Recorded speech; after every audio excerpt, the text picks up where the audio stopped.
الحمد لله وكفى والصلاة والسلام على عباده الذين اصطفى خصوصا على أفضلهم وخاتم النبيين محمد الأمين وعلى آله وصحبه أجمعين وبعد. Brother Chairman, distinguished guests, brothers and sisters and students, Assalamu alaikum wa rahmatullahi wa barakatuh.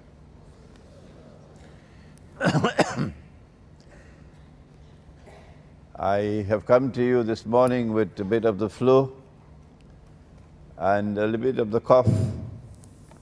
So I have my black seed and honey here to sip, and I hope you will bear with me this morning as we address the subject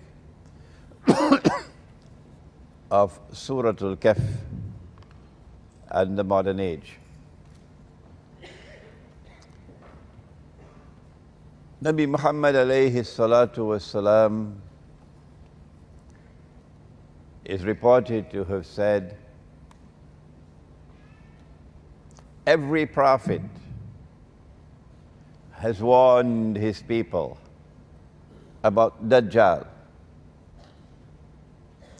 And the Prophet Nuh alayhi salam warned his people about Dajjal. Now listen carefully. But I am going to tell you something that no one ever said before me. No one ever said this before me. This is absolutely new information about Dajjal, about the Antichrist. What is it that is so important that it has come with the very last prophet? No one after him. What is it about Dajjal that is so important that no one ever spoke of it before me? What is it? Do not treat this subject lightly. No. Take your time with it. Dajjal sees with his left eye. He is blind in the right eye. It looks like a bulging grip. But your Lord is not one-eyed. Between his eyes, on his forehead, is written the word kafara, kafir. And every mu'min is the one who has not only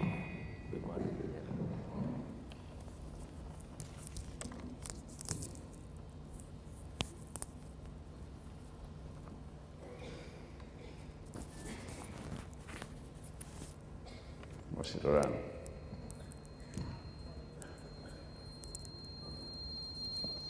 The mu'min is the one who has not only made the declaration of belief with the lips, Islam, but in addition, it has traveled until it has entered the heart.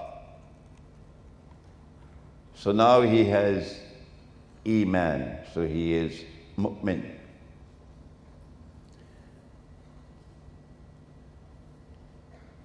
Every mu'min would be able to read the word kafir, whether he is katib or ghayru katib, whether he is literate or illiterate. He can read and write or cannot read and write. This is what was saved until the last. And in this hadith, there is the key, the most important key of all for the study of Akhirul Zaman. If you miss this one, you miss methodology. And you'll end up joining ISIS and fighting a bogus jihad with Yankee money and weapons from NATO and with Qarnush Shaitan from Najd behind you supporting you. As you fought a bogus jihad in Libya. My words are bitter. Yes. And then you're fighting a bogus jihad in Syria. And now you're telling us, you're bringing us the Khilafah. So that CNN and Al Jazeera and television stations around the world can go to work to present Islam in the worst possible image. To show Islam as a menace to mankind, so that Israel can wage the big war that Israel wants to wage, while appearing to be a savior to mankind. If you miss this one, and you adopt the wrong methodology, you end up with ISIS and supporting ISIS. So what is there in this hadith? That he sees with the left eye, but he's blind in the right eye. One day, Dajjal will have to appear in human form. The Prophet said, sallallahu ta'ala alayhi wasallam, he would be a Jew. He would be a young man. He would be powerfully built. He'd have the curls of the Orthodox Jews. And he will stand up in Jerusalem and declare, I am al-Masih, the Messiah. When you study the subject, as we have been studying the subject, you know that day is not too far from now. I may not live to see it, but you will live to see it. That's how close it is. But if you use the wrong methodology, then when he stands up there in Jerusalem and he says, I am the Messiah, al-Masih, and we say this is Dajjal, you will say, no, he cannot be Dajjal, because he sees with two eyes. And the Prophet said, alayhi salatu wasalam, Dajjal sees with one eye. You are misled because you adopted the wrong methodology. That's why you end up supporting ISIS and the bogus Khilafah. What is the right methodology? How is it that the mu'min can read? Whether he is katib or ghayru katib, he can still read kafir. But Abu Jahl cannot read, and George Bush cannot read, and this other one named Osama or Obama cannot read. How come they can't read? How come the think tanks in Washington cannot read? But the one who has faith can read. Huh? Maybe we should send Abu Jahl to the eye specialist Check out his eyes. How come he can't read? But the report comes back from the eye specialist that his eyes are okay. Still he cannot read. But this one can read. Will you not think before you support ISIS? Did Allah not send this Qur'an لِقَوْمِ يَتَفَكَّرُونَ?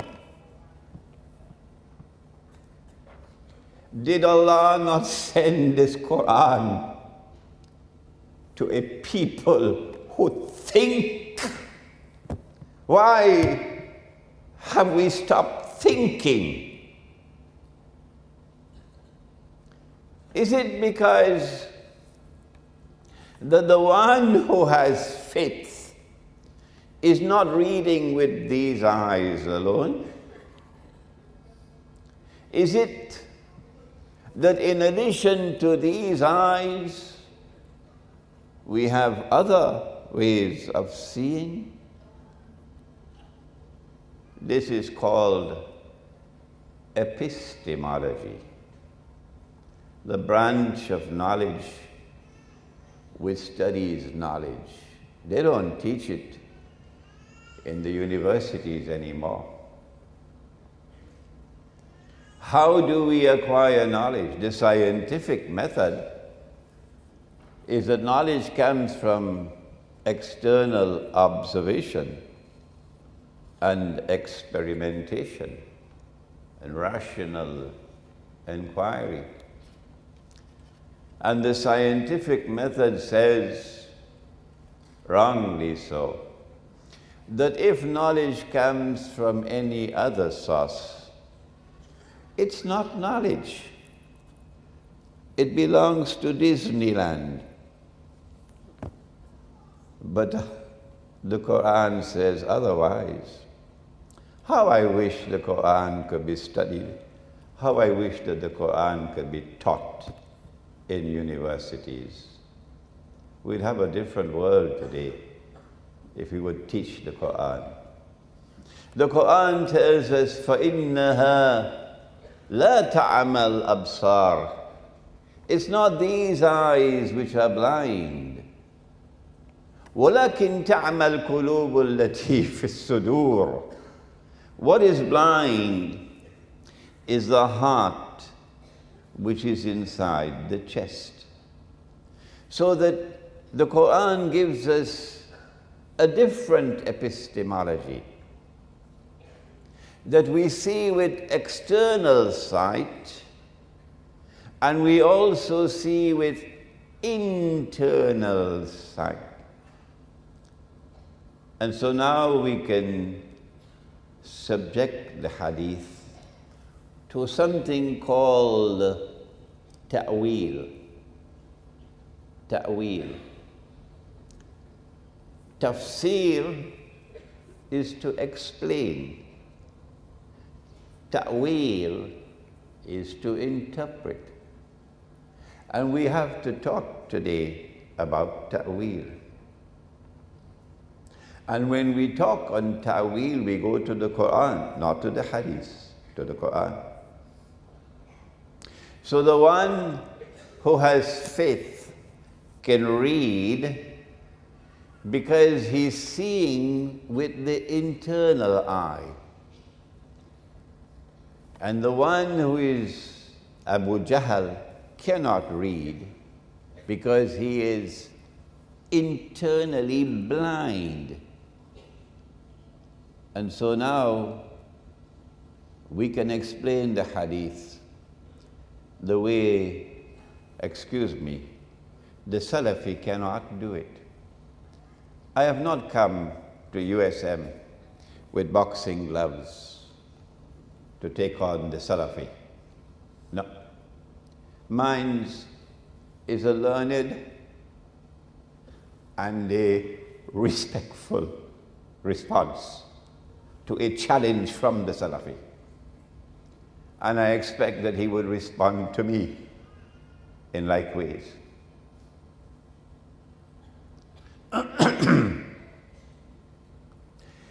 The ta'weel or the interpretation is that when Dajjal sees with the left eye, it symbolizes external sight, knowledge that is externally acquired.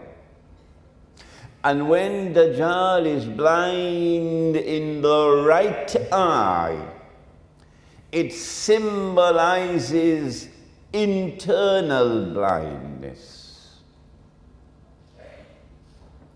And all those who follow Dajjal will be internally blind.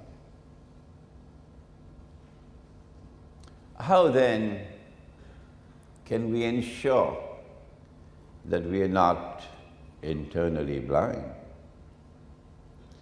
The heart can see only when the heart has faith. And you cannot fool Allah. وَعَلَّمُوا أَنَّ اللَّهَ يَحُولُ بَيْنَ الْمَرْءِ وَقَلْبِهِ.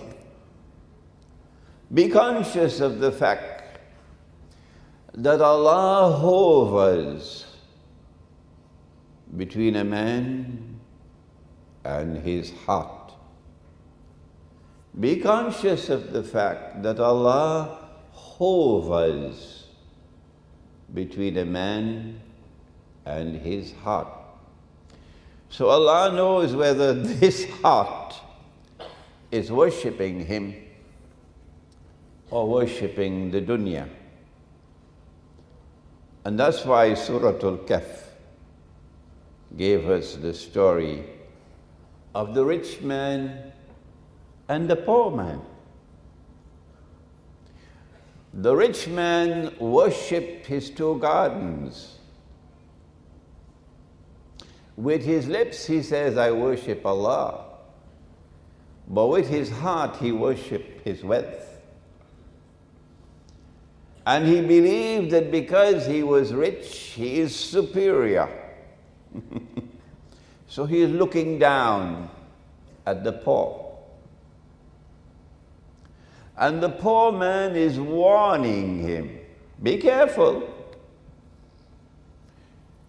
You should say, Ma sha Allah, for what Allah has given to you. Because Allah can take it away from you. It's tomorrow, see what's going to happen to the United States. Just watch and wait and see. And Allah can give me better than what you have. And so said, so done. Allah withdrew the water, and the gardens were all destroyed. And guess what he said? The rich man, Ya laytani lam ushrik bi rabbi ahada. Ya laytani lam ushrik bi rabbi ahada. Woe unto me that I have committed this act of shirk. With the lips you say you worship Allah, but the heart worships elsewhere. So Allah hovers between a man and his heart. And Allah knows whether or not this heart is faithful. When the heart is faithful to Allah, and there is faith in the heart, then Allah will put nur in the heart. And when there is nur in the heart, then the heart can see. Without that nur in the heart, no scholarship, not even a PhD from al-Azhar University, no scholarship, none, can penetrate ilmu akhirul zaman. Be warned about that. There are two kinds of verses in the Qur'an. Let us now turn to the serious part of this subject. There are two kinds of verses in the Qur'an. This is at the beginning of Surah Al-Imran. Allah speaks about ayat muhkamat, verses which are plain and clear. You don't need any interpretation, plain and clear. And these are the Ummul Kitab, the very heart of the Qur'an is there. So you have no excuse. You have no excuse. The heart of the Qur'an is plain and clear, like daylight. But Allah, in His wisdom, and Washington is very angry about it, very angry, that Allah should put into the Qur'an a second kind of verse. What is it? He calls it ayat mutashabihat. And we spoke briefly about it last night. What are ayat mutashabihat? Answer: these are verses of the Qur'an which have to be subjected to ta'wil, interpretation. Like the left eye and the right eye. And so ta'wil is a part of methodology for study and understanding of the Qur'an. Ta'wil is an integral part of methodology for studying the Qur'an. Because you cannot understand and penetrate the ayat mutashabihat without ta'wil or interpretation. Now the words of the Qur'an came down with Jibreel alayhi salam to the heart of the Prophet alayhi salatu wasalam. And he would then dictate, and the scribes would record. And he would ask them to recite, and he would confirm it's correct. But the punctuation did not come from above. No. We put in the punctuation ourselves. Where do you put a full stop? Is very important. So somebody put a full stop. And that is the worst full stop in the whole history of full stops. That when Allah says, no one knows the meaning of ayat mutashabihat except Allah, full stop. The worst full stop in the history of full stops is this one. No one knows the meaning of ayat mutashabihat except Allah, full stop. Because of that full stop, the implication is that Allah sent down a book and appointed a teacher to teach the book. And the teacher knows only part of the book, and the other part the teacher does not know.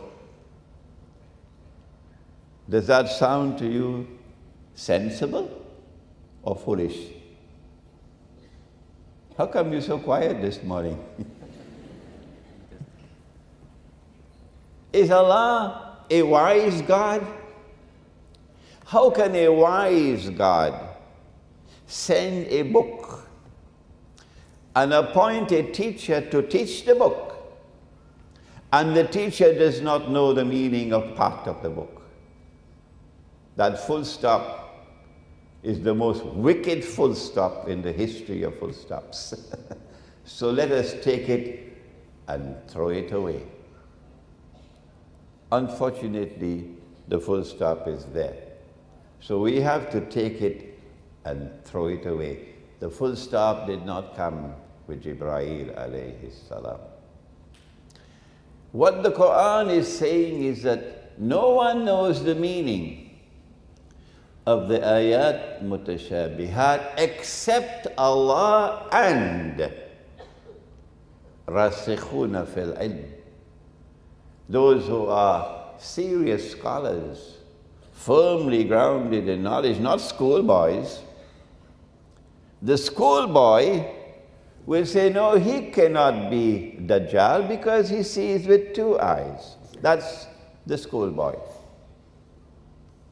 The one who is firmly grounded in knowledge, he is the one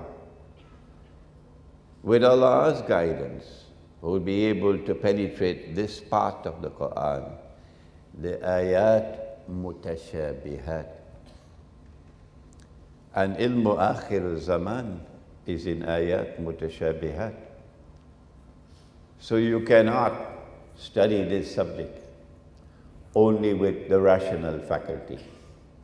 Let me warn you, this is the most important branch of knowledge in Islam at this time. And you cannot study ayat, ilmu akhir zaman, with only the rational faculty. You need more than that. Musa alayhi salam is in Sinai, and he gives a khutbah. One of Banu Israel comes to him and says, what a fine khutbah. You must be the most learned man in the world. And Musa alayhi salam replies, and of course, it is not Musa who is speaking, no. Allah is using Musa to represent the people who follow him, who think that they are the chosen people of Allah. Heaven is reserved for them. They are the elite of mankind. They are the intellectual and spiritual leaders of mankind. And all the rest of mankind are like cockroaches. So he says, yes, I am the most learned of all men on behalf of his people. Does not recognize Allah as the most learned. And Allah says to him, no, you are not the most learned. There's one more learned than you are. He says, I want to meet him. And anyone who is humble, intellectually humble, not arrogant, would always want to meet the one who is more learned, to learn from him. So Allah says you will meet him at a particular place. You'll meet him at Majma'ul Bahrain. Majma'ul Bahrain, at the place where the two oceans meet. The one with the schoolboy methodology will think about Atlantic Ocean and Pacific Ocean. So maybe I should go to Table Mountains in Cape Town, and there I'll see the Atlantic Ocean and the Pacific Ocean. Now, Imam Baydawi is the only mufassir of the Qur'an to have said, no, you'll meet me, you will meet the most learned of all men, the man who is the scholar par excellence of Akhirul Zaman, the one with the proper methodology. You will meet him at Majma'ul Bahrain. You will meet him at the place where the two oceans meet. What are the two oceans? The answer the ocean of knowledge externally acquired and the ocean of knowledge internally received. And when these two oceans of knowledge have been harmoniously integrated, that is where you'll meet the most learned of all men. So now take a fish, ikan. Take a fish. I don't know if it's ikan goreng or ikan bakar. Take a fish, put it in a basket, and go in search of Majma' al-Bahrain. When the fish jumps out of the basket and makes its way into the water, there you'll meet him. You know what this story is saying? It's saying you have to be humble. You were just saying, I am the most learned of all men. And now you have to take a fish, put it in a basket, and wait for the fish to jump out of the basket. This is to make you humble. If you are proud and arrogant, if you believe you are the elite of mankind, heaven is reserved for you. The rest of mankind are like cockroaches. You will never, ever get true knowledge. You have to be humble. You cannot pick up a boxing glove for your teacher, constantly fighting with your teacher. Not if you want to study this subject. You have to be humble. So Musa alayhi salam goes off in search of Majma' al-Bahrain, and he takes the fish and he puts it in the basket, and he takes a young man with him. And welcome to Surah Al-Kahf. While they were traveling, they came to a rock.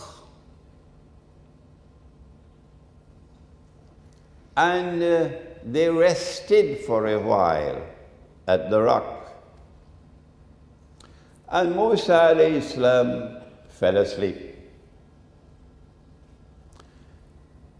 When they woke up, they continued their journey. Now listen carefully, because you are young. As they go past the rock, something is different now. Before the rock, they were moving.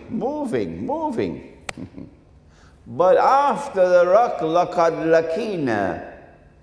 لَكِينَا مِنْ سَفَرِنَا هَذَا نَصَبًا.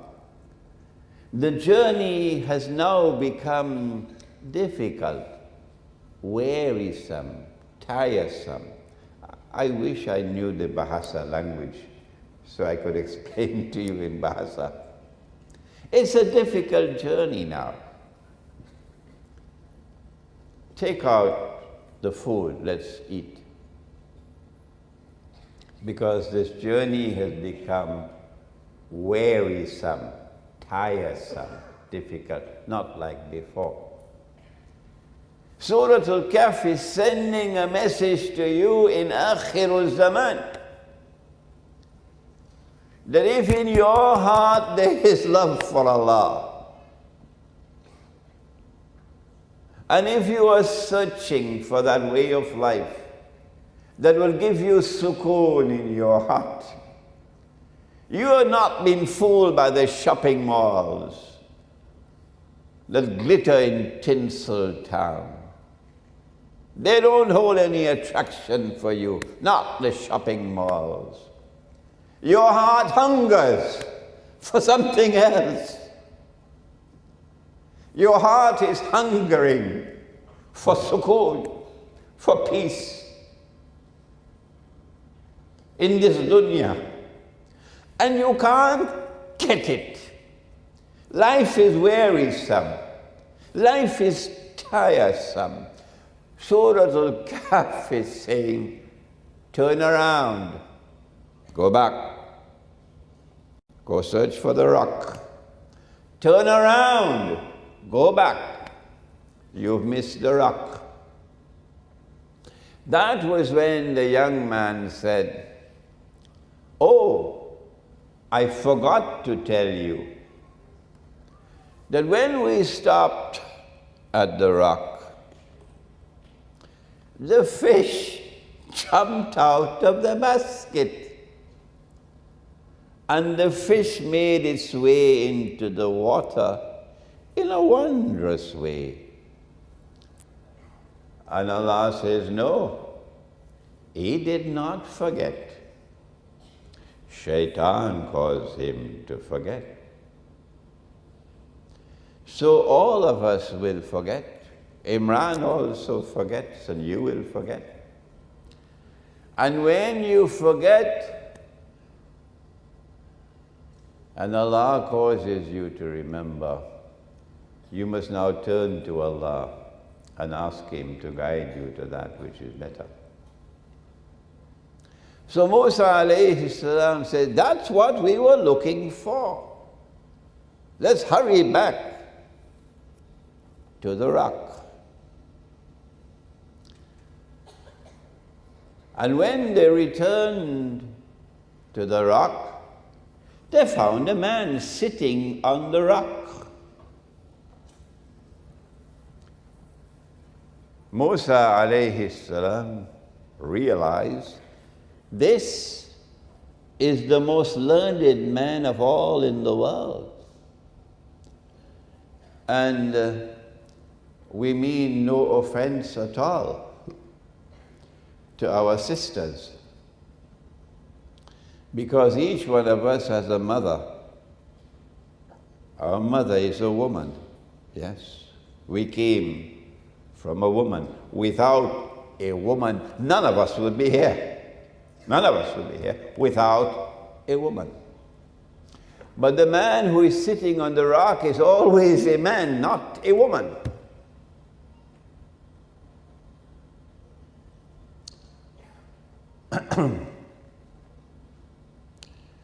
This is the most learned of all men. So Musa alayhi salam greets him with salams. Salamu alaykum. The man responds and says, what? A greeting like that? In a place like this? Who are you? He says, I am Musa. Oh, which Musa are you? Are you the Musa of Banu Israel, that Musa? Are you the Musa of Banu Israel, that Musa?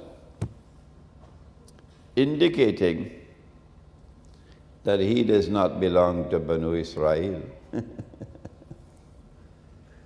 If he belonged to Banu Israel, he'd say, welcome, our Musa. You are our Musa, because he is Banu Israel. He doesn't say so. He says, which Musa? Are you the Musa of Banu Israel?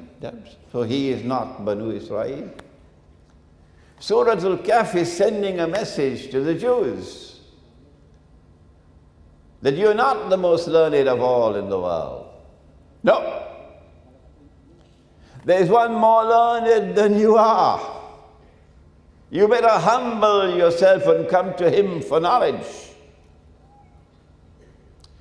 So Musa alayhi salam says, yes, I am that Musa. In that case, look at wisdom. In that case, this is the most learned of all men speaking.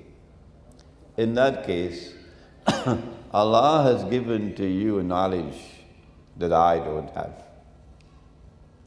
And Allah has given to me knowledge that you don't have. No matter how learned you are, you must always be ready to learn from others. No matter how learned you are, you must always be ready to learn from others.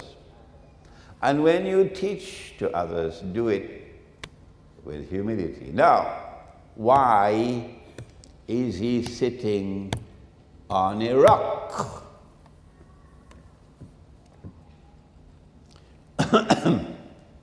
Why is he sitting on a rock? This is religious symbolism.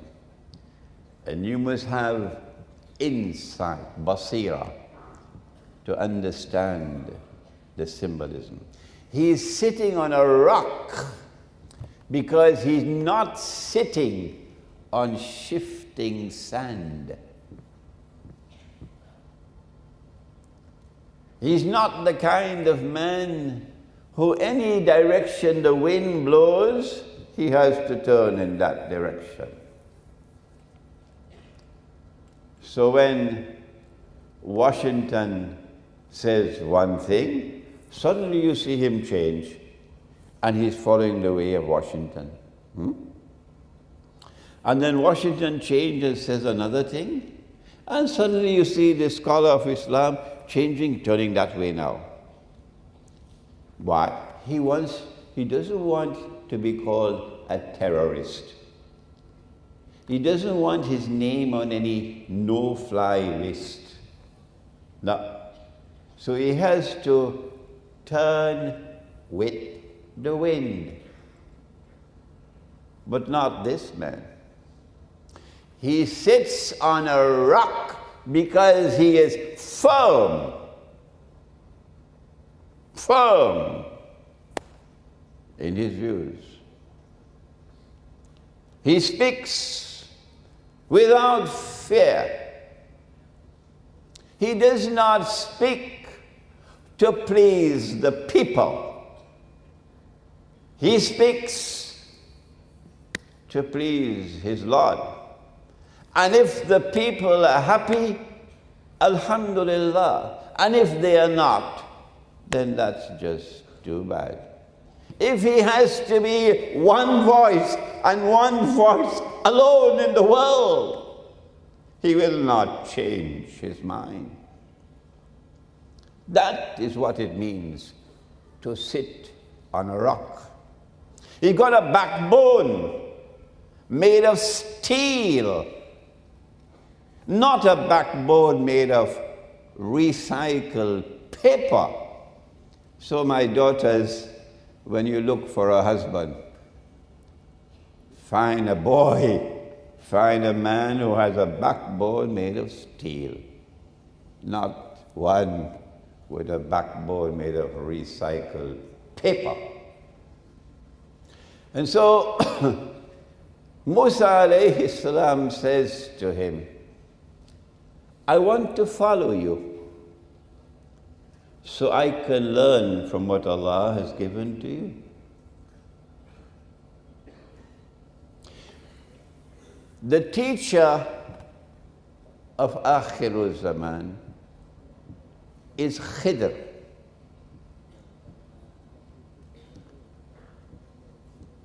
Khidr means green. He is the only teacher of Akhirul Zaman, because only he has the right methodology.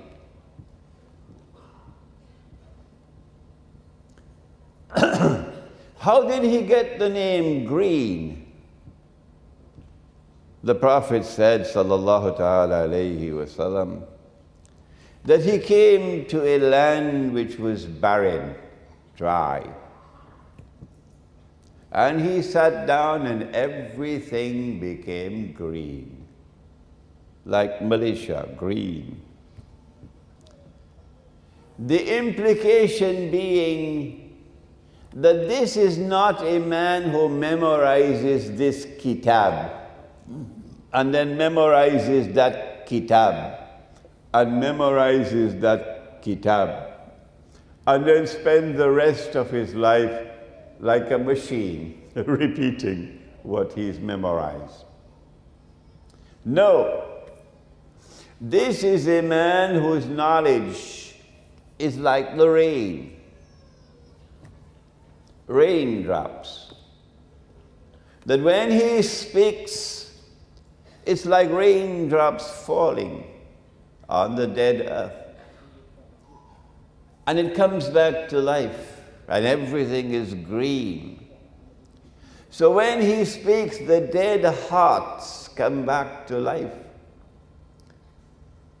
And the dead hearts now begin to vibrate in worship of Allah. This is Qidr. How did he get this kind of knowledge? Allah introduces him and says about him two things. And listen carefully. Two things about his scholarship. Two things. آتيناه رحمة من عندنا وعلمناه من لدنا علما. I gave him kindness.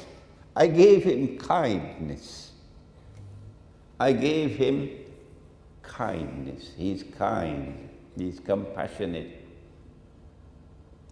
And I gave him knowledge directly from myself. Two things. You cannot have the knowledge alone. You must also be kind. Kindness must be there in every single particle of your body. The way you speak, the way you behave, your capacity to be forgiving and merciful, your capacity to be charitable and kind. And in addition to that, وَعَلَّمْنَاهُ مِن لَدُنَّا عِلْمًا, Allah gave him knowledge directly from Allah. And we call that spiritual insight, internal, intuitive, spiritual insight. That's why Washington is so angry, because they can't get it. How important is this spiritual insight? Before we get the answer, Musa says, I want to follow you so I can learn from you. Before Khidr responds to him, let us step back a little. How important is this? وَعَلَّمْنَاهُ مِن لَدُنَّا عِلْمًا. This is back to methodology. Only the rasikhuna fil ilm can understand and penetrate the mutashabihat. What is their secret? The answer is, they say, كُلٌّ مِّنْ عِنْدِ رَبِّنَا. The whole of the Qur'an is from my Lord. So if you want to understand the part, you got to study the whole. You got to take all the verses of the Qur'an pertaining to a subject. Like, for example, what happened to him when they attempted to crucify him. And then they boasted, Inna qatalna al-Masiha Isa ibn Maryam Rasulallah. We've killed him. The Messiah, the son of Mary, the messenger of Allah, we've killed him. If you want to penetrate this subject, which is mutashabihat, you got to get the totality of the data in the Qur'an, all of it. And then you got to bind them together to make a harmonious whole. Because nothing is contradictory in the Qur'an. Nothing. No verse of the Qur'an cancels another verse. No verse of the Qur'an cancels or abrogates another verse. Everything in the Qur'an is harmonious. I know the questions you're going to have afterwards to pose at me. Everything in the Qur'an is harmonious. So you've got to be able to bind them together. My teacher of blessed memory calls it the system of meaning of the Qur'an. My teacher, Maulana Dr. Fadlur Rahman Ansari, rahimahullah, he said, look at the stars in the sky. I mentioned this last night. To the untrained eye, they're just beautiful. The stars in the sky, they're just beautiful. They twinkle. But to the navigator on a ship in the ocean, he must be able to read the stars. The stars are not just there to twinkle beautifully. No! Allah says in the Qur'an, وَلَقَدْ زَيَّنَ السَّمَاءَ الدُّنْيَا بِمَصَابِحِ. Masabih, plural of misbah, lamp. He says that the stars are there to function as lamps. A lamp is something that allows you to see. And so the stars are there to allow you to navigate the ship. But you have to be able to understand the relationship between the stars, which make them a harmonious whole. This is not for schoolboys. No, this is for scholars. To take all the verses of the Qur'an and bind them together on a particular subject to make a harmonious whole. In other words, if you forget everything else, remember these words. As a scholar, you have to be able to connect the dots. Connect the dots. When you learn to connect the dots with the stars, you can navigate a ship. When you learn to connect the dots in the Qur'an, you'll be able to understand the mutashabihat. When you learn to connect the dots of history, you will understand that Pax Britannica did not emerge by accident. No. Pax Britannica came into being for a particular reason. But only eschatology can explain it. Oxford University cannot do it. Cambridge cannot do it. The Sorbonne cannot do it. Harvard cannot do it. Yale cannot do it. MIT cannot do it. Only eschatology can do it. Pax Britannica did not come into being by accident. And the sterling pound did not emerge as the international currency by accident. And Pax Americana did not replace Pax Britannica by accident. And the US dollar did not replace the sterling pound by accident. When you learn to connect the dots of history, you will understand the historical process, as no university can teach you. And so spiritual insight, that is the key for connecting the dots. But the one who has pride and arrogance, I am the elite, how could he do it? Will Allah give him nur? So Musa alayhi salam says, I want to follow you so I can learn from you what Allah gave to you. Listen to the answer. Listen to the answer.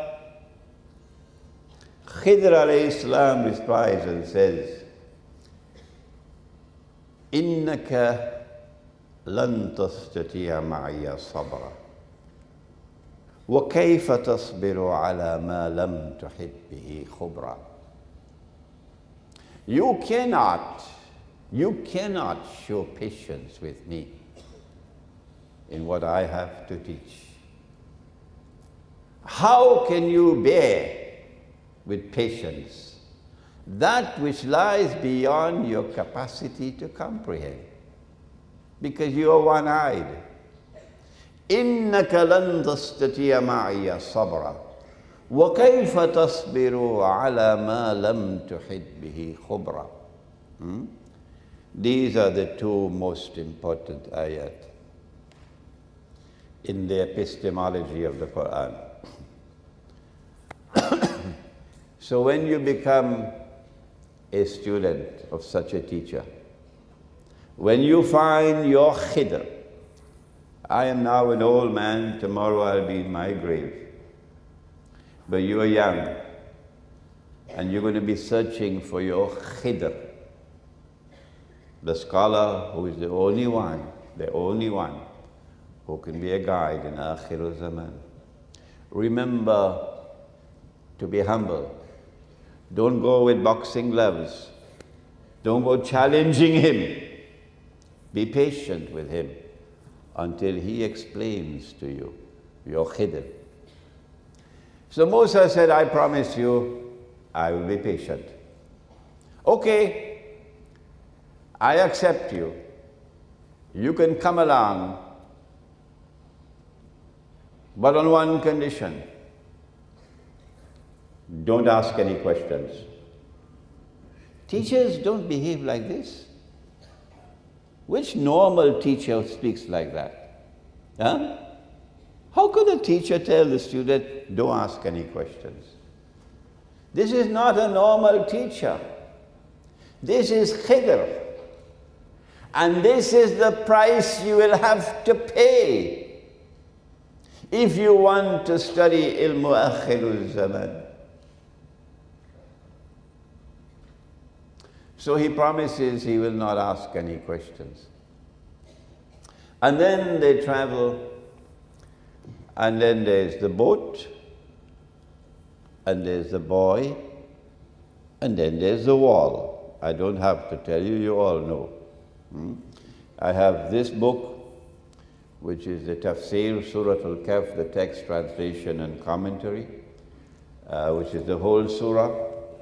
And I have this one, which is Surah al-Kahf in the modern age, which is the ta'wil of the surah. I have this one, which is on Ya'juj and Ma'juj, which is the third book on Surah al-Kahf. I have one more to write and make dua that I can write it on Dajjal, then the quartet will be finished.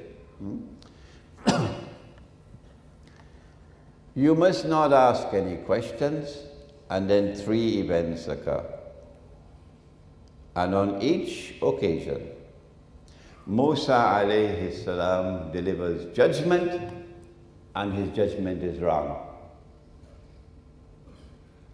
His judgment is wrong because he does not have a full knowledge of the subject.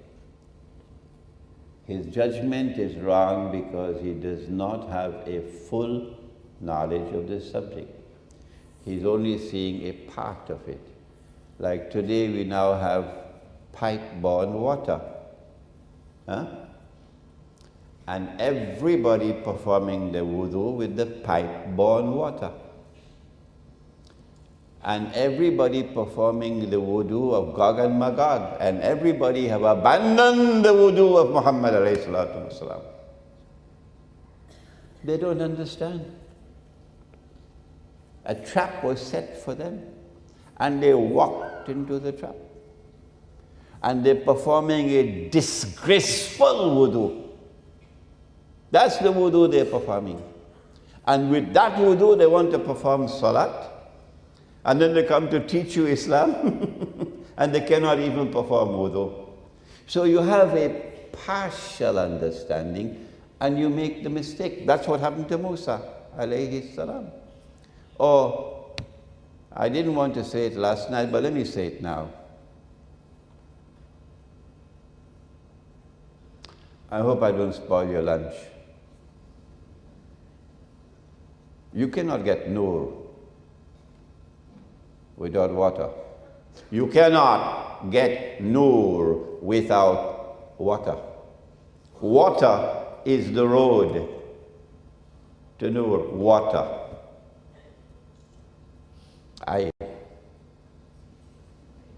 And if you disrespect water, forget it. No nur for you.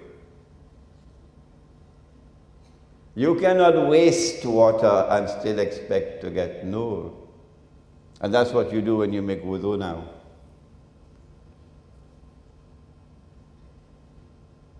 Do you think the American Indians who lived in America before the devil came to take over America?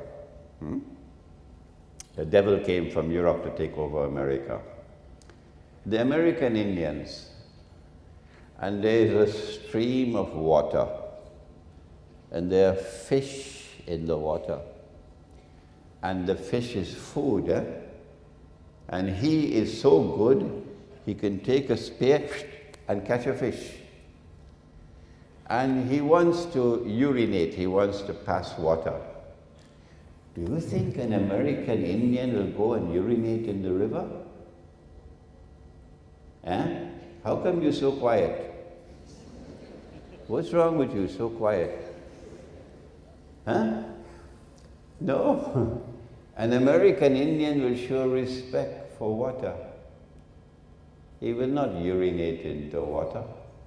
He will not pass his stool into water. Muhammad alayhi salatu wasalam would dig a hole and put the stool there and cover it. And that's the best way, up to this day, the best way. Because it can then decompose because of oxygen and become fertilizer. But we have our PhDs.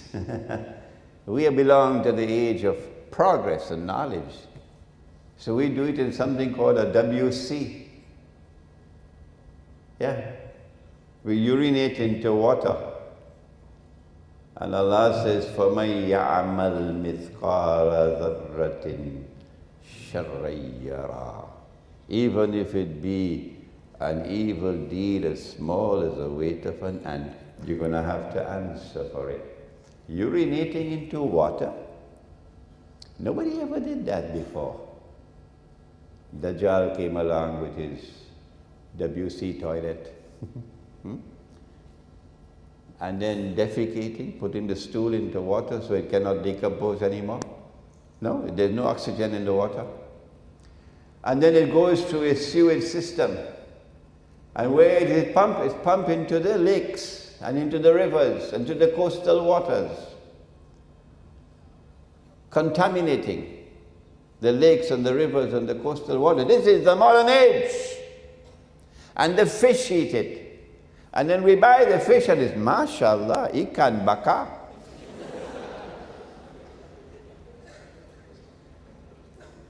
So you're only seeing a part of the subject and you make wrong judgment. And Musa did it 3 times. Khidr alayhi salam, because he has full knowledge, he can see what Musa cannot see. And believe you me, we have plenty blind people in the world today. Believe you me, we actually have people in the world today with the knowledge of cattle,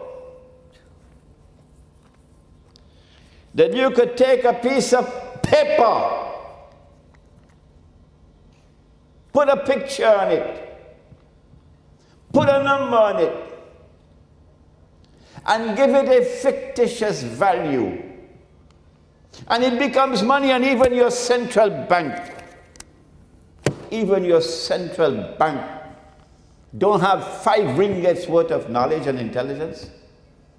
to understand this is bogus, this is fraudulent, this is utterly haram. And Imran Hosein could talk and talk and talk and talk and talk. It makes no difference. It makes no difference. If you had a little bit of sense, you'll understand that Israel is not so stupid as you are. That tomorrow Israel is going to bring gold and silver as money, while you stupid, foolish Muslims still remain following the enemies of Islam with this bogus money. Israel is going to bring gold and silver tomorrow as money. I hope I don't live to see that day, because the shame and the embarrassment will be too great for me. My ummah, the ummah of Muhammad alayhi salatu wasalam, and you cannot even recognize this as bogus and fraudulent, as haram. Where are the scholars of Islam? Musa alayhi salam does not have the full knowledge. Khidr has the full knowledge. And so Khidr is able to explain the boat, the boy, and the wall. I want to end with a little bit of ta'weel on all three. In the case of the boat, he damaged it because he knows that something is coming and they're going to lose their property. And by damaging it, he saved the boat. So when you have knowledge which comes directly from Allah, you are able to anticipate what is coming. My critics, and they have no other job in the world other than to criticize Imran Hosein. No, his books must not be in our bookshop. No, he must not be invited to come and lecture. Protestant Islam.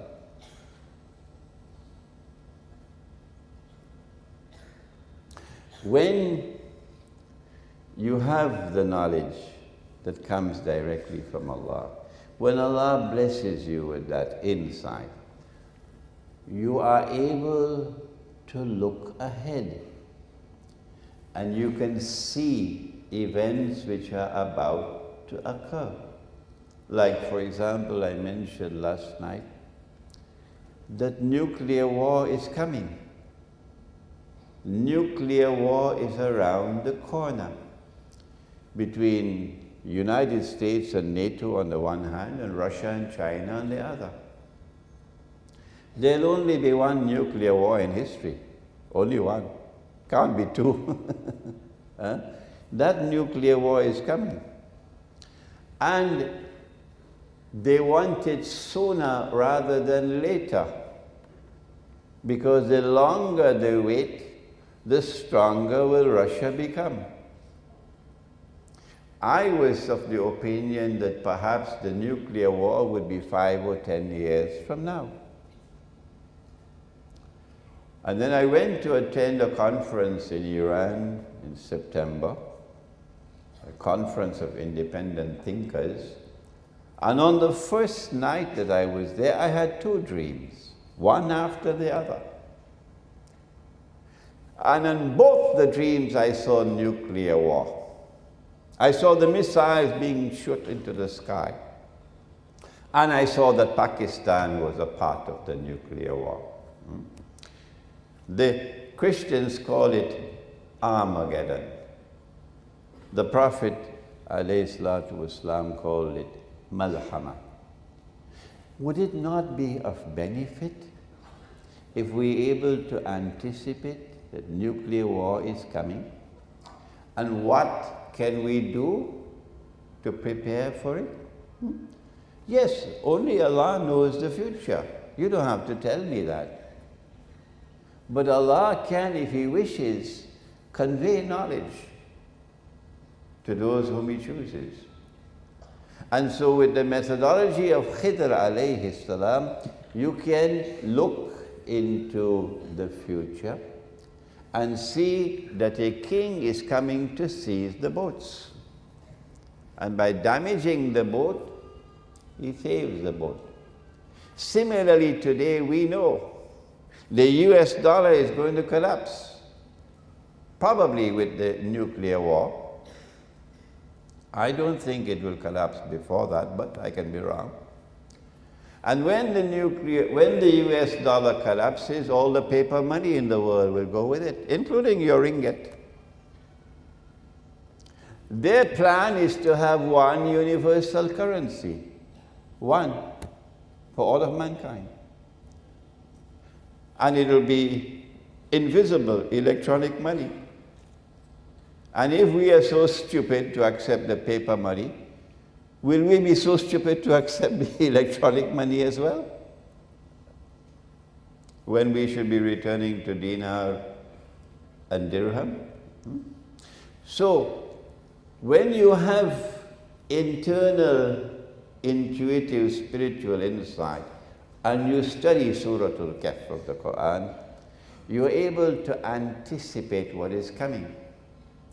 Number two, the boy.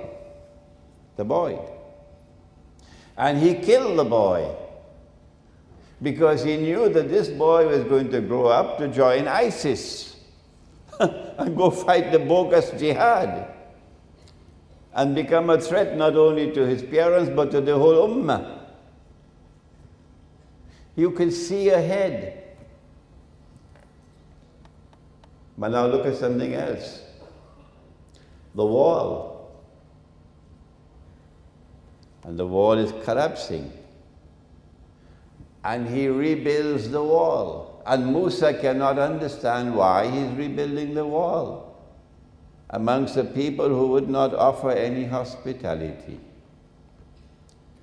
The answer is because of the knowledge which comes from him, he could not only look into the future, he could also look into the past and reinterpret history.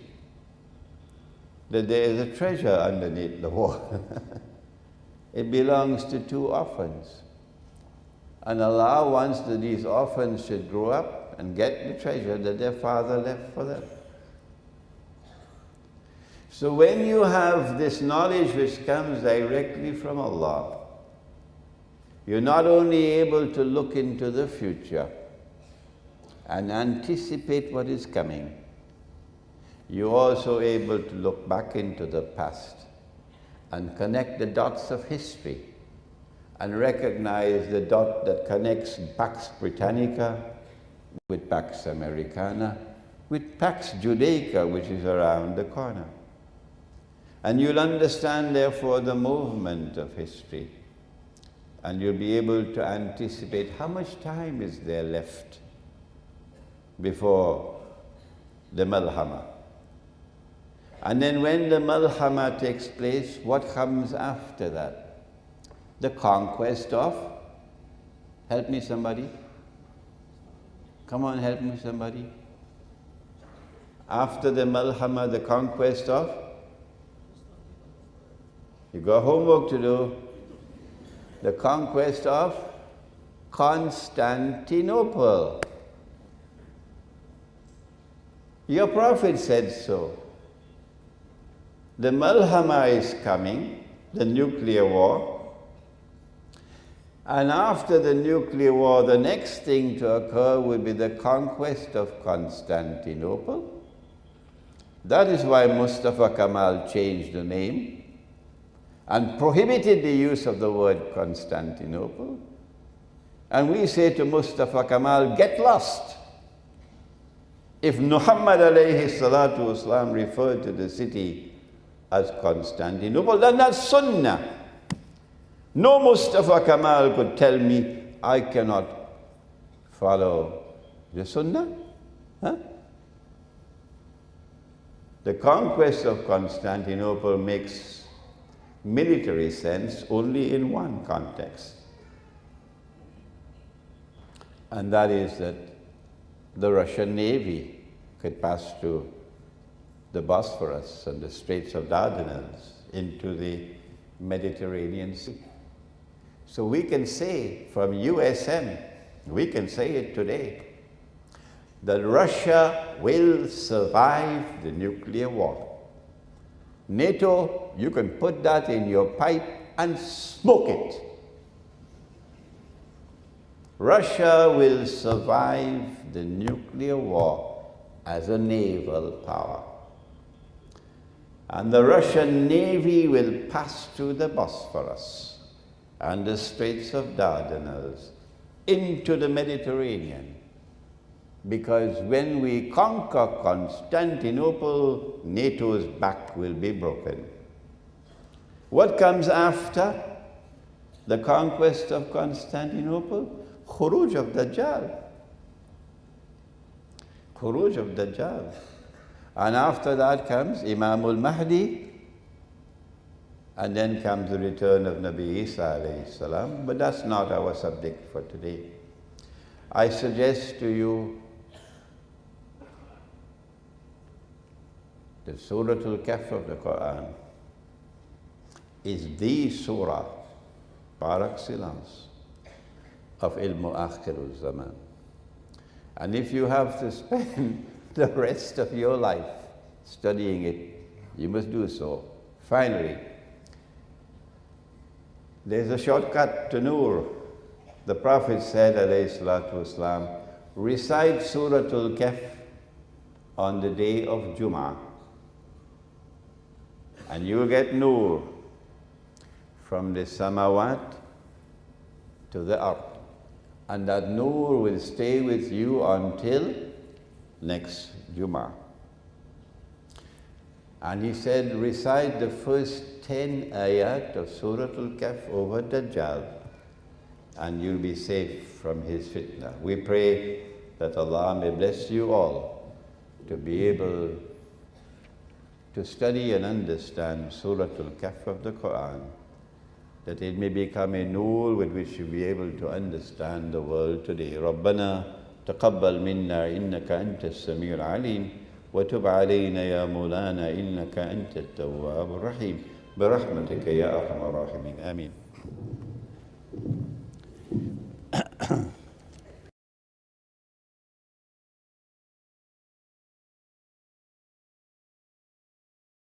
Assalamualaikum. Sheikh, question is, according to your studies of your Jumaju, Dajjal, and coming, could you just help an ignorant me to have a feel about what you think is the reality in the real world with relation to your study? For example, you said to conquer Constantinople, the definition of what it really means, or the signs of coming of the Dajjal, and how can we guide ourselves to fully understand it, as well as what's the event coming, so that if we are as not as knowledgeable as you, and that is the case, that we at least have to give ourselves a chance to have a little bit of understanding of what is to come. Thank you. I will need 1 week to answer you.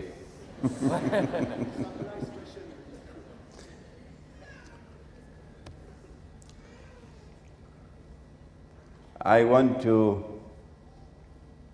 suggest that you read Jerusalem in the Qur'an, which might qualify as the textbook of Islamic eschatology. And after reading Jerusalem in the Qur'an, then you read these books on Surah al-Kahf. The key to the subject,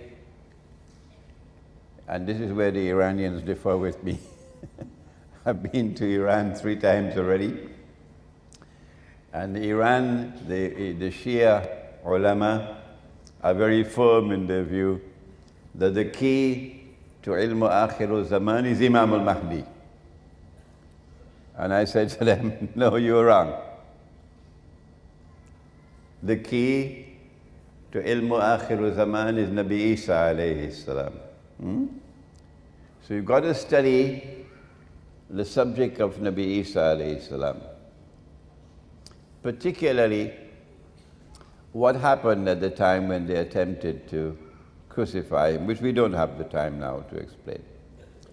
And once it is established from the Qur'an,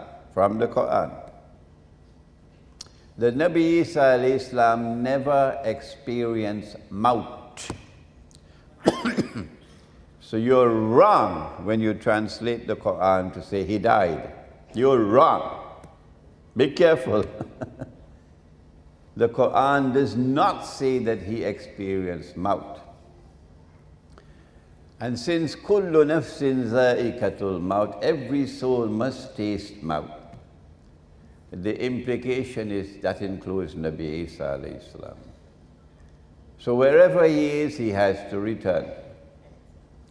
Then you come to the hadith about Dajjal, who will impersonate the true Messiah. And since the true Messiah has to rule the world from the holy state of Israel, from Jerusalem, it follows that Dajjal, if he is to convince the Jews that he is the true Messiah, he will have to establish his rule over all of mankind from Israel. Now you can understand history. In order for him to rule the world from Jerusalem and convince the Jews that he is the Messiah, number one, he has to liberate the Holy Land for the Jews. He did that already when the British army defeated the Ottoman army and took over Jerusalem. 19 what? 17, yes. Number two, he has to bring the Jews back to the Holy Land to reclaim it as their own. He did that. And he was assisted by a Zionist clone called the Soviet Union. He was assisted by a Zionist clone called the Soviet Union. You see what happens when you study the subject? You can reread history. Number three, he has to restore a state of Israel in the Holy Land. He's already done that, 1948. Number four, he has to cause that state of Israel to become the ruling state in the world. So Malaysia has to bend its knee. That's why you lost the first aircraft. That's why you lost the second aircraft. Because Malaysia will not bend its knee. I don't know how many more aircraft you're going to lose. Because Malaysia would not bend its knee. That's why you're losing the aircrafts. He has to establish his rule over the world. That's why they want the nuclear war. So that the two ruling powers in the world would knock out each other. So a post-nuclear world would be a world that Israel can more easily establish its rule over. This is how you're able to use this subject to understand and explain the world today. But I'll need a whole week to explain Dajjal to you, to explain Gog and Magog. Here is my book on Gog and Magog. Read it, study it, and then apply this knowledge to politics, apply it to economy, understand the banking system, apply it to monetary economics, understand Bretton Woods and the International Monetary Fund, and the bogus paper money and the electronic money which is coming. Apply it to the feminist revolution, and see what's happening to the world of women. There are so many other aspects of the modern age directly linked with eschatology. And our Prophet ﷺ has spoken extensively. There was a sheikh who was speaking when I came.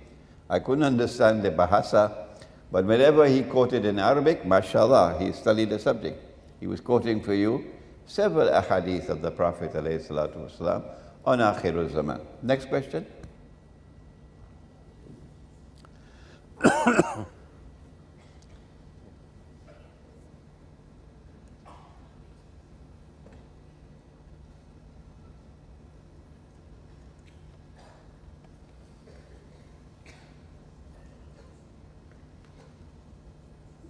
Assalamu alaikum, Sheikh.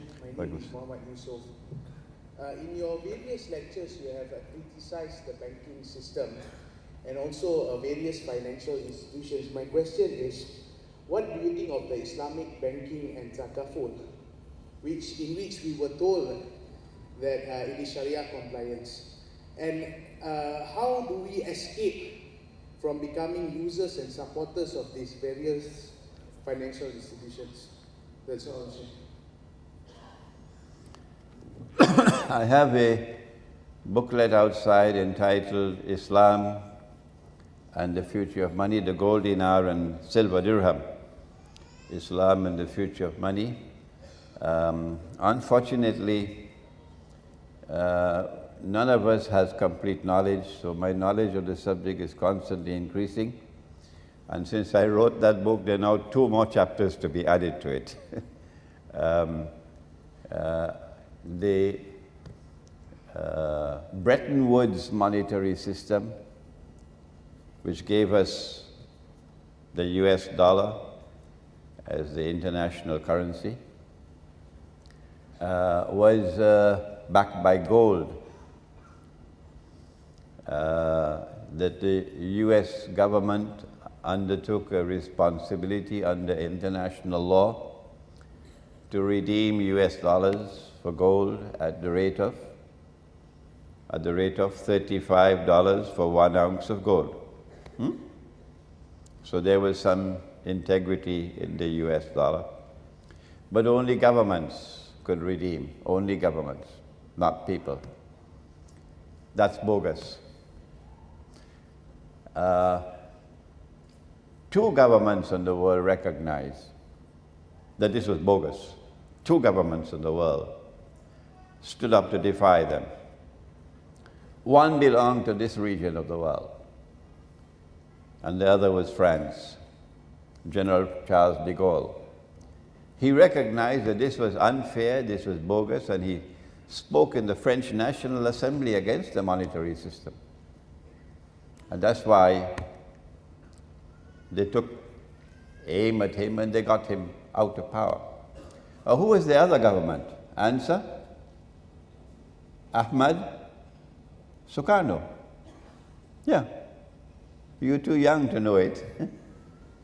But Ahmad Sukarno recognized that in order for money to have integrity, the Indonesian rupiah had to be redeemable in gold.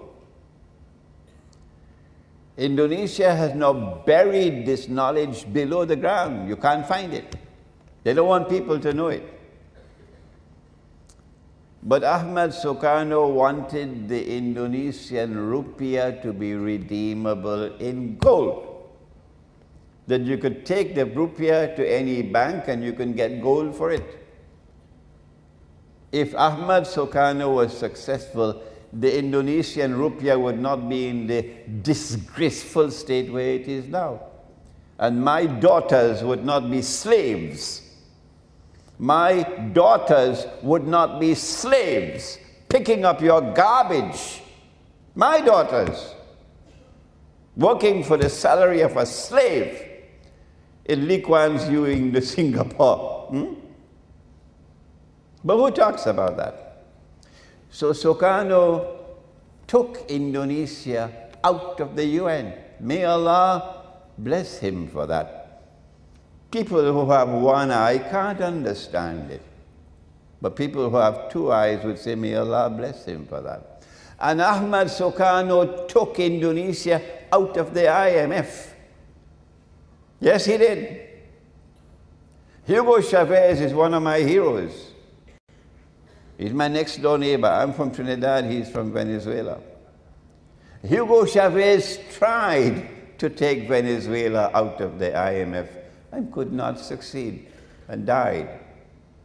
But Sukarno took Indonesia out of the IMF.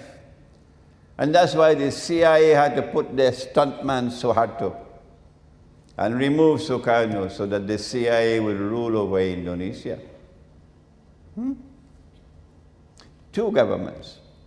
Until eventually Dr. Mahathir, when he was about to retire, also took aim at the monetary system.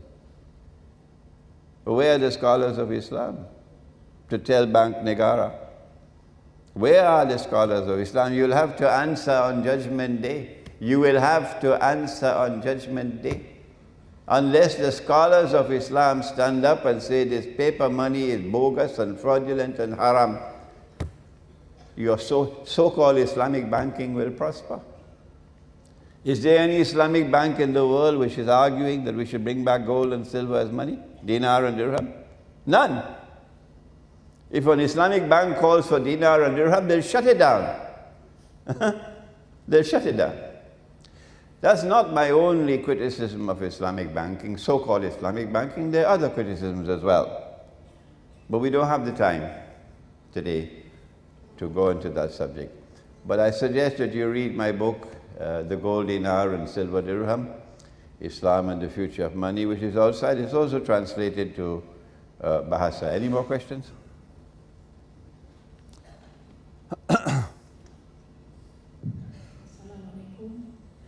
We have one question from the internet. I believe questions are also being opened through internet. The question is, ISIS are using gold and silver. What is Sheikh's view on this? Is it true as reported by media? My answer is that even if Shaitan were to call for dinar and dirham, I'll commend him, but he still remains Shaitan.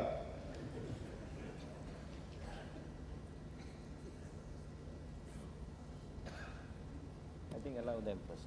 Assalamualaikum warahmatullahi. Saya minta Tuan boleh jelaskan kepada Sheikh dalam sebab saya baru saja cakap di broken English. Okay.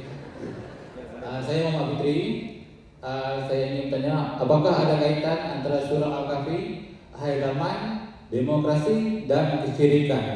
Terima kasih. Is there any relationship between surah Al-Kahfi, demokrasi, kesyirikan, and syirik?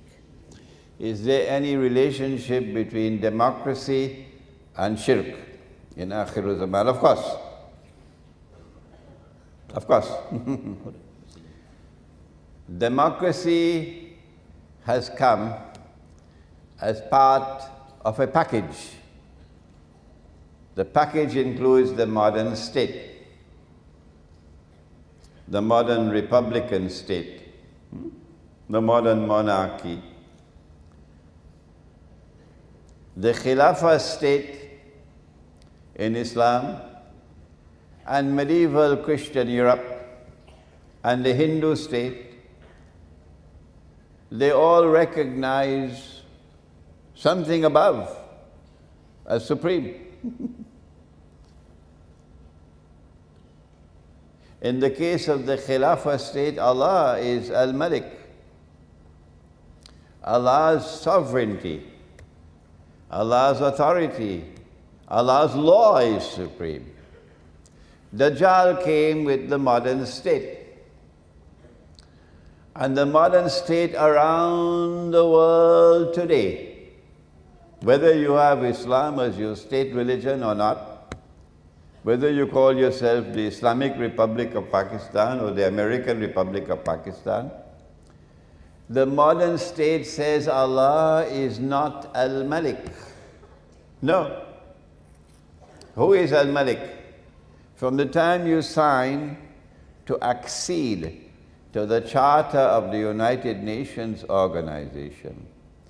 The Charter of the United Nations Organization makes it obligatory on you to submit to the supreme authority of the Security Council.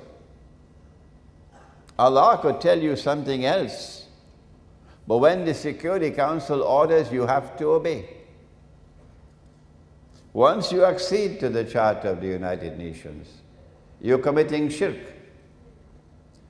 Iran had a revolution 35 years ago. I was in Iran last month to tell them that. 35 years now, and you still cannot recognize in Iran that you're in shirk by being a member of the United Nations organization. The modern state says Allah can make it haram, riba, but we can make it halal. Is it halal in Malaysia? My question to you, is it permissible in Malaysia to lend money and interest? How come you're so quiet? Yeah. Malaysia, you made it halal. You made it halal. Banks lend money and interest all the time, including Islamic banks doing it from the back door. Islamic banks are lending money and interest through the back door. The commercial banks are doing it through the front door, the Islamic bank is doing it through the back door. But they will not challenge me, no. No, they will not challenge me. So it's halal. Allah made it haram and you made it halal, all around the world today. If you make halal what Allah made haram, what sin is that called? Answer? It's called shirk. Where's the evidence? Surah Tawbah. Surah Tawbah. So yes, democracy is part of a package. Democracy is also part of a package called elections. And through elections you choose your government.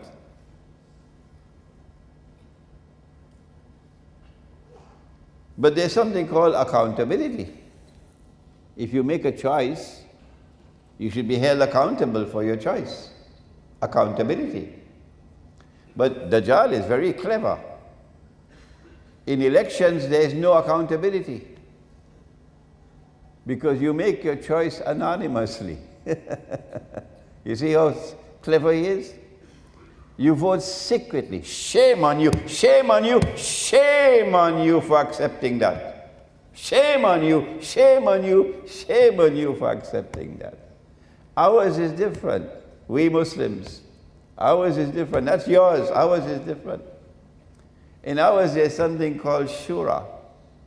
And when you give your decision, you give your opinion, you give your vote, you are accountable. People know who you are and they know how you voted. They know how your opinion. Shura.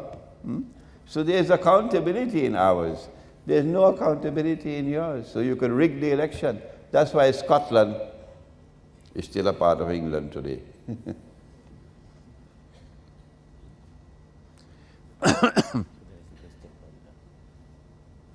Assalamualaikum. My name is Nur Hidayah. I have one simple question only. Nowadays, many Ustad advise us to recite and even memorize the first 10 ayah and last 10 ayah of Surah Kahf in order to prepare for the ending and conquering Dajjal. So what are your opinion about this? Is that good or what? That's all. Yeah, it's not your Ustaz who asked you to do that. It's Nabi Muhammad. It's Nabi Muhammad alayhi salatu wasalam. There's one hadith, the first 10, another hadith, the last 10, another hadith, the opening ayat of Surah Al-Kahf. Memorize them, particularly when you have to go to immigration. You memorize them so you can recite. This is meant to open up for you the whole surah. That the whole surah is important, to study the whole surah. But by all means, do memorize it. If you can memorize the whole of Surah Al-Kahf, that's even better. There is one question. Actually, my question is about similar to the question just now. Exactly, I would like to know the reason why Nabi Muhammad SAW asked us to recite this first and the first 10 verse and the last 10 verse. Exactly why is that? What is the meaning from that? And also, I know only one question, but I still want to ask another question.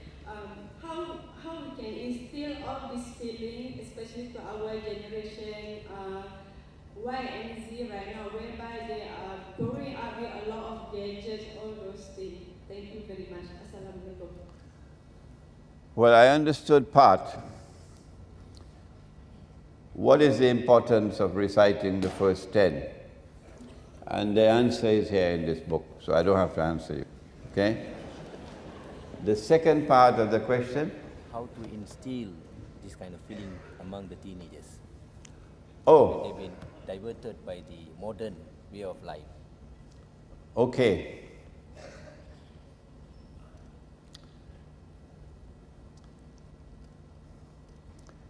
How do we protect our teenagers from the traps, the fitna of Dajjal? Number one, are you ready? Turn off the television. Number two, take the television and throw it out of the house.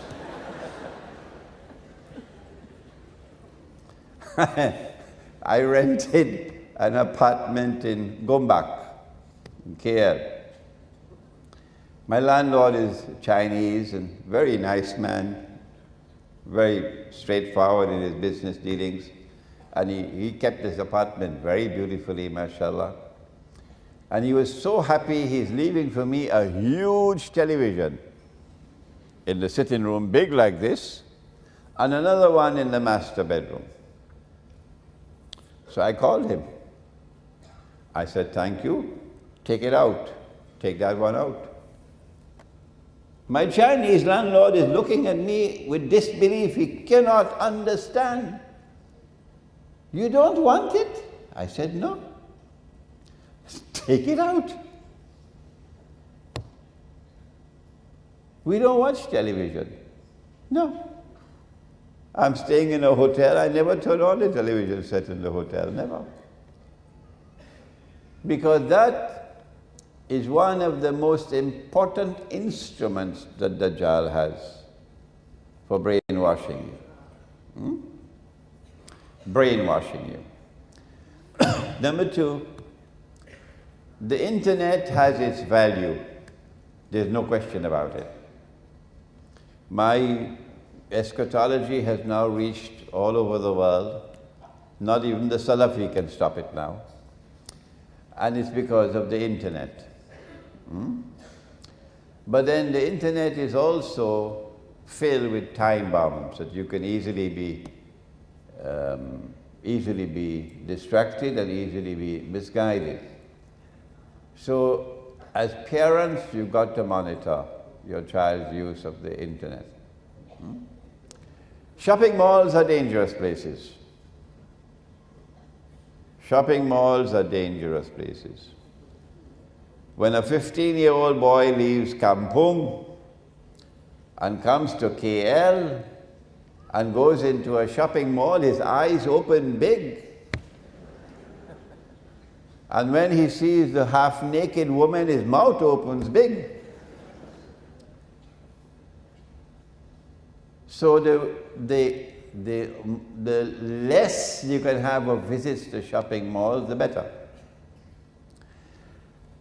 If you have problems with your teenagers and you cannot solve them, you cannot get them under control, then solution is get out of the cities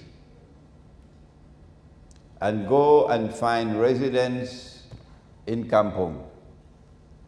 The best kampung of all is the one where you cannot use a cell phone. The remote countryside. And there you have a chance of protecting your teenagers, yes. Assalamualaikum. My name is Fazli Ahmad. After listening to your explanation about Akhir Zaman, I just wonder what's going to be the impact to the countries in this region, like Malaysia and Indonesia, due to the what's going to be impact going to be for the countries, for especially Malaysia. And another thing, in your opinion, another thing I want, another question is that Malaysia is a country. What is our role in Malaysia? What is our responsibility to prepare for the akhir zaman, like the wars and so on? I understood the second question, but not the first. The impact of the Dajjal effect to Malaysia. What is Dajjal's plan for Malaysia? Yeah. The effect. Okay. Actually, Malaysia is in great danger. And the loss of the 2 aircraft should be a wake-up call. Malaysia is in great danger. Why? Because the nuclear war is around the corner. Israel is going to step out from behind the hijab because Israel has to replace the United States as the ruling state in the world. And from the time, for example, Israel launches an attack on Pakistan's nuclear plants, guess what's going to happen in this part of the world? We had a taste of it in 1990 when Saddam Hussein invaded Kuwait.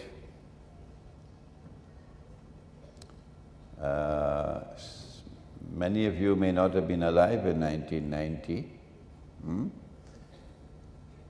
When Saddam Hussein invaded Kuwait, and all the Malay, all of them, including those who were in the cabinet, all the Malay were in support of Saddam Hussein. None were supporting Kuwait.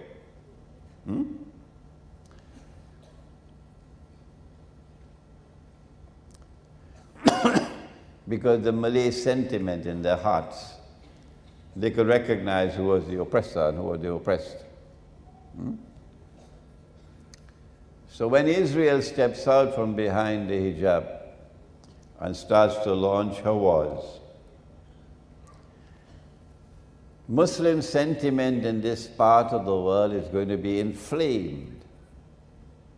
No government will be able to control, none, the Muslim people of this region, particularly in Indonesia. And if Singapore does not respond, if Singapore does nothing, then goodbye, Singapore. Goodbye, Singapore. Because Lee Kuan Yew, in his profound foolishness, I mean, this is not just simple foolishness, this is profound foolishness on the part of the founder of Singapore. Not to recognize that Singapore is a little island in a sea of Islam. And to adopt a policy of becoming little Israel, I mean, that's a PhD in foolishness. That's what Singapore is, little Israel. So from the time Israel steps out from behind the hijab, there's going to be such a backlash against Singapore that no Singaporean will be able to come over to Johor with the hope of returning home alive. You're not sure? Because no government will be able to control the people. No. Well, then how is Singapore going to survive? The little island cannot be defended. No, it cannot be defended. Not possible. The Malaysian armed forces probably already know this. I'm not saying anything new. That the only way that Singapore can possibly survive is to get more space.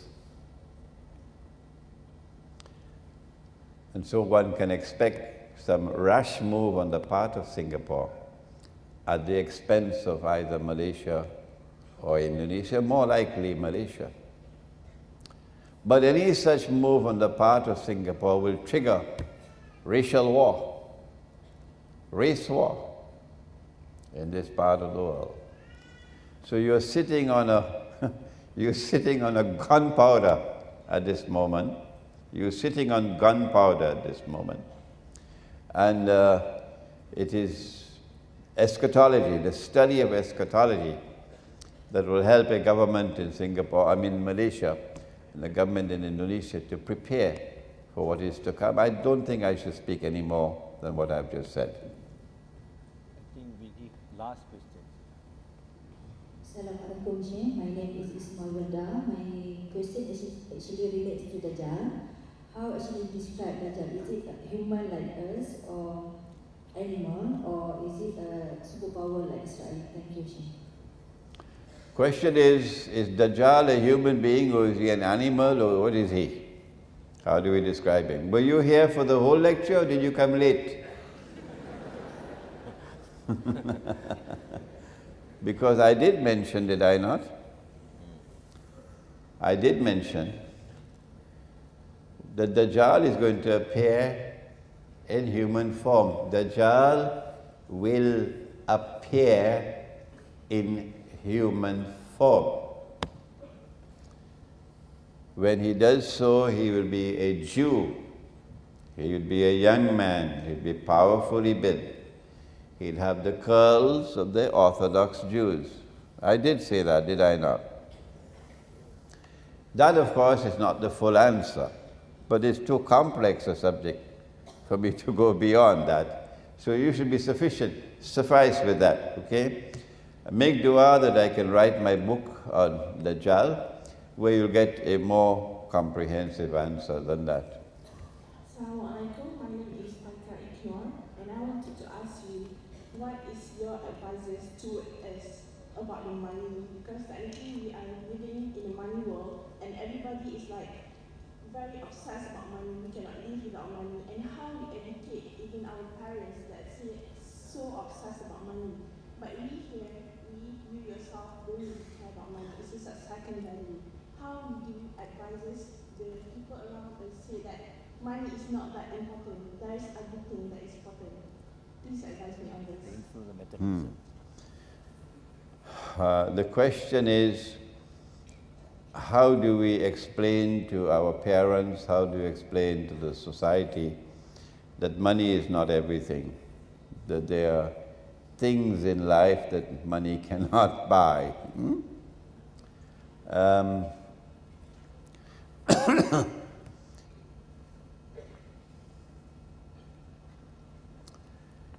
It is Allah who guides the heart to Him.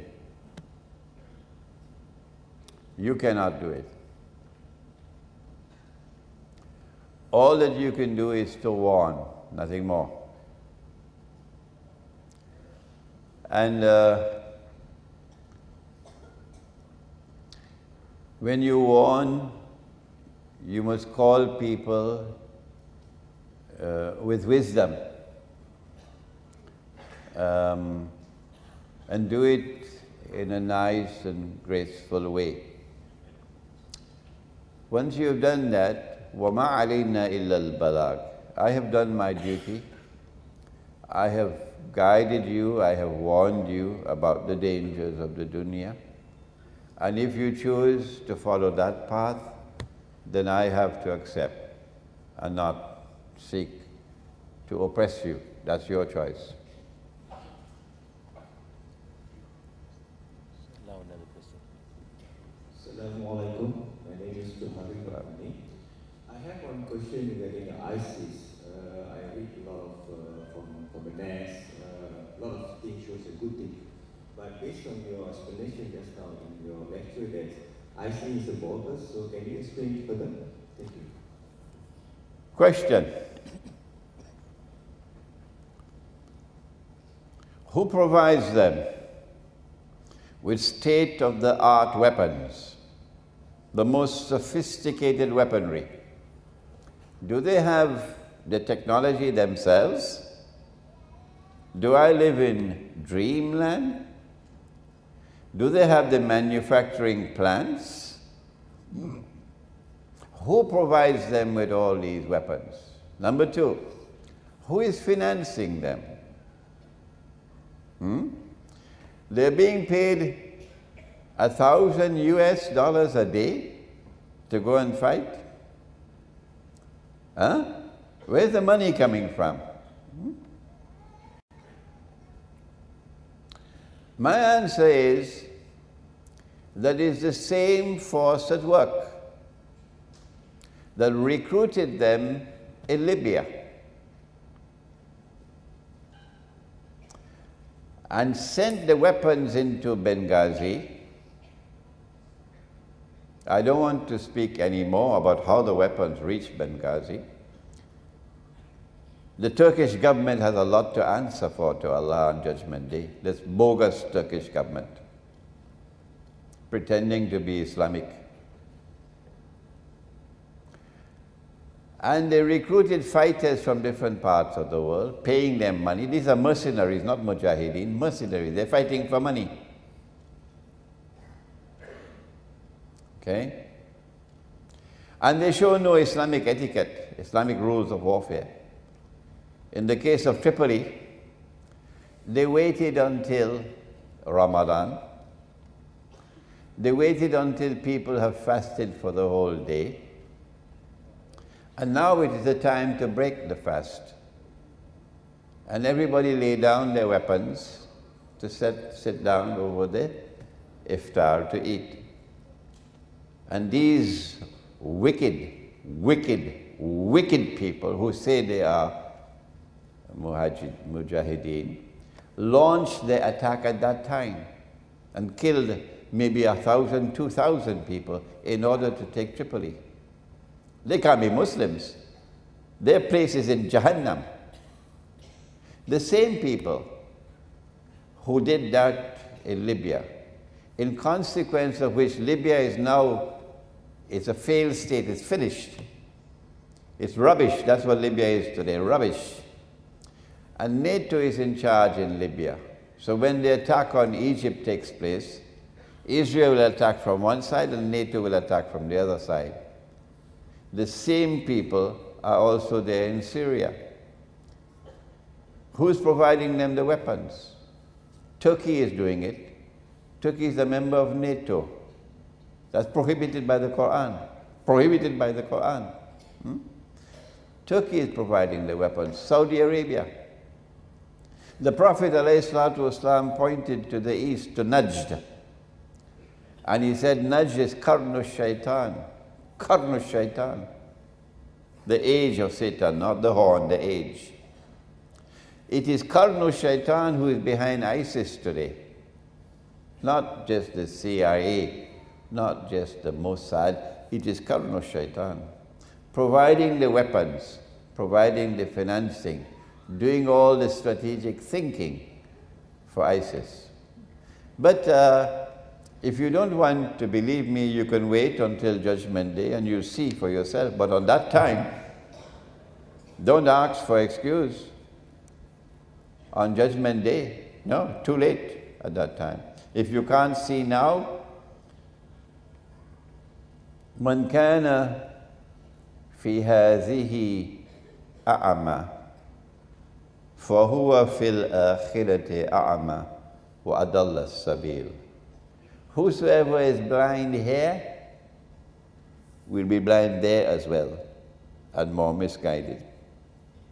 That is the Qur'an.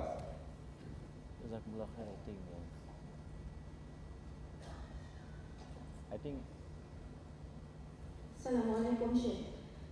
I really need your opinion on this. The Jajah has come up with so many tools to disalign the world Muslim. And one of the tools are riba and instigation all over the world. But I believe food is also. We eat food every day, and we need to eat clean food. I want to know how bad Monsanto of America going global and even into Malaysia with its GMO food. Thank you. That's my question. Yes, there is a hint of this in Surah Kahf, that food is going to be a problem in Akhir Zaman. Remember, the young man slept for 300 years. When you wake up after 300 years, you're going to be hungry.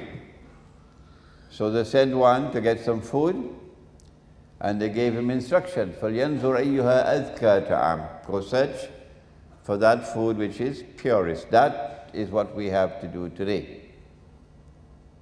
Food today is increasingly corrupted and contaminated. And your baby, for the sisters here, my daughters here, be careful. If you provide your babies with the milk that they have corrupted and contaminated with hormone injections, then a baby boy will grow up feminine. It's not that Allah created him that way. I have a case now in KL.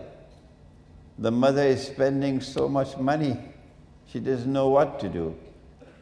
Little boy is behaving like a girl. He has all the mannerisms of a girl. He's talking like a girl. It's hell for the mother. And the baby girl will grow up like a tomboy.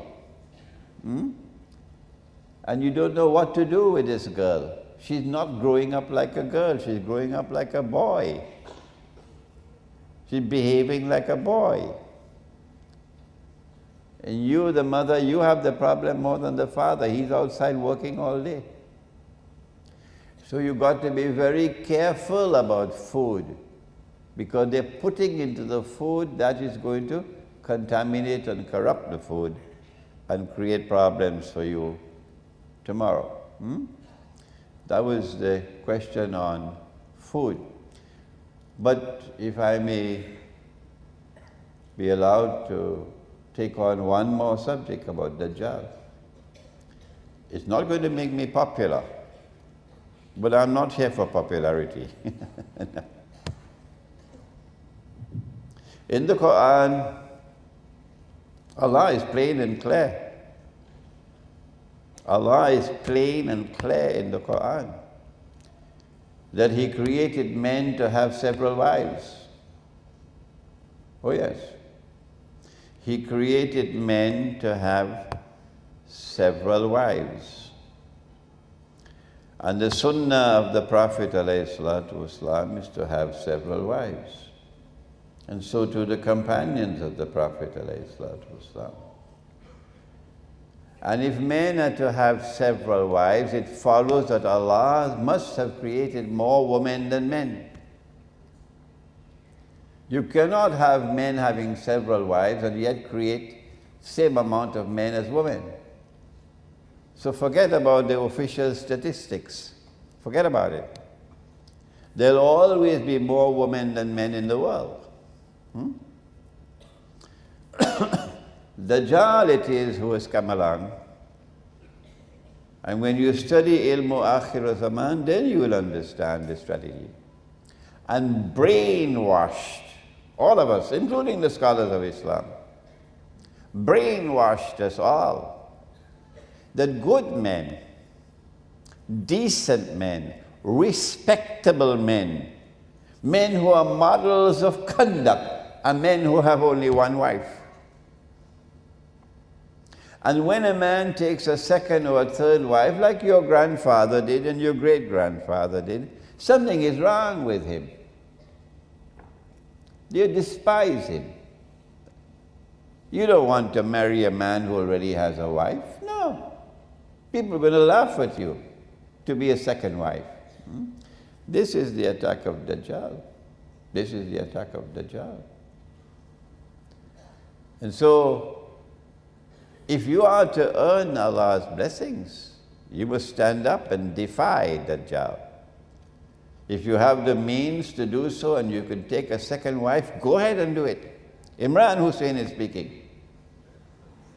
Go ahead and do it. But if you cannot be a good husband to your first wife, you cannot be a good husband to your second. No. First be a good husband to your first wife. Then you can be a good husband to the second and the third. You don't have to be rich to have several wives. No. In many parts of the world today, there are poor people in the villages who have several wives. But it is something pleasing to Allah when you act in accordance with Allah's guidance. This is part of the strategy of Dajjal.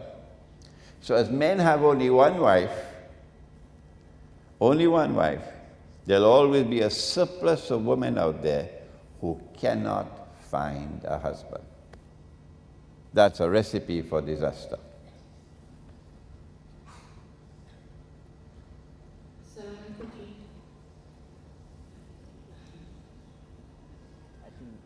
Rashid, go ahead. Assalamualaikum. My name is Abdul Hadi. My question is a very short one. My question is, what is your view on Iran? Are they our ally in this akhir zaman? That's all. Thank you. My view of jihad? On Iran.